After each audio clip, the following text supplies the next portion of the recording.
Hey everyone, welcome to the very first section in Tailwind CSS version 3 course, and this is an interactive code course, so hopefully you can also see a playground behind this video where you would be able to practice what we are doing in this video as we are working towards an end goal.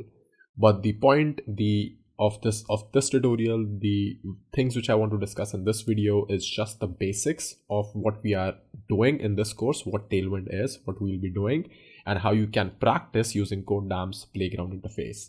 So Tailwind is an interesting framework for CSS which allows you to pack your UI and your styling of the UI into the HTML itself, right? So the traditional way of working with CSS is something like you give it a class of hello, let's say, and then you go to your CSS file. Let's say you create one, style.css, you create a file, and then you say hello, and then you give it a background of yellow, something like that.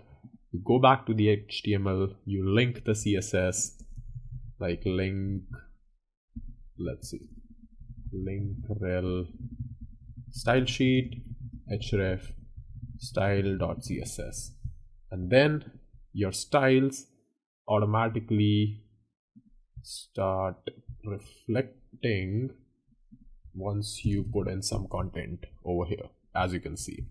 So this way is fine, but what Tailwind allows you to do is that it restricts your ability in a way to use certain number of styles only. Now, what do I mean by that? And this is also not fully true statement, but let's say I wanted to create a nice looking button over here, which says something like click me.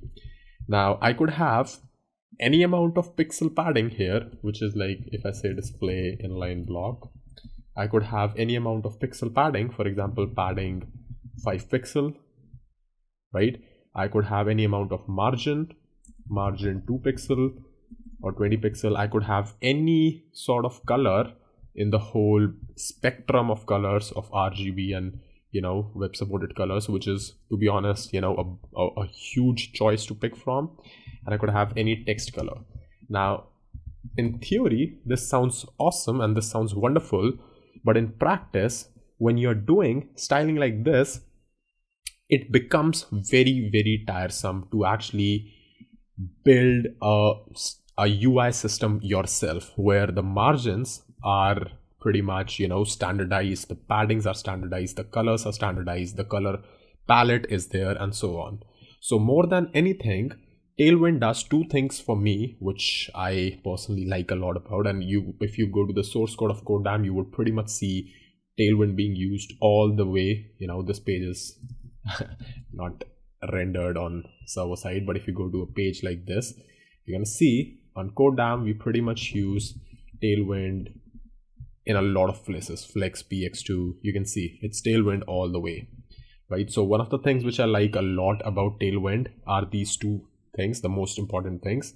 The first is that you can cut this UI and paste it in some other project which is also using Tailwind, or some other page which has Tailwind enabled, and you don't have to include style sheets and everything over there, because this is like a complete widget in itself. And second of all, it binds you in certain best practices with CSS itself. That is, what should your margin values ideally be? What are your colors which you should be using in your project or which you should be using in your site, and so on. So these abstractions and these value binding plus the ability to get out of these bindings, that is also Tailwind provides, so that's completely fine.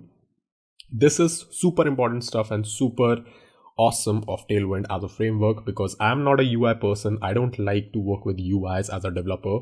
I can rely on Tailwind's measurements and units and ability to create nice UIs. So this is why I believe Tailwind is an important library for you to learn only if you like it, because it will boost your productivity a lot.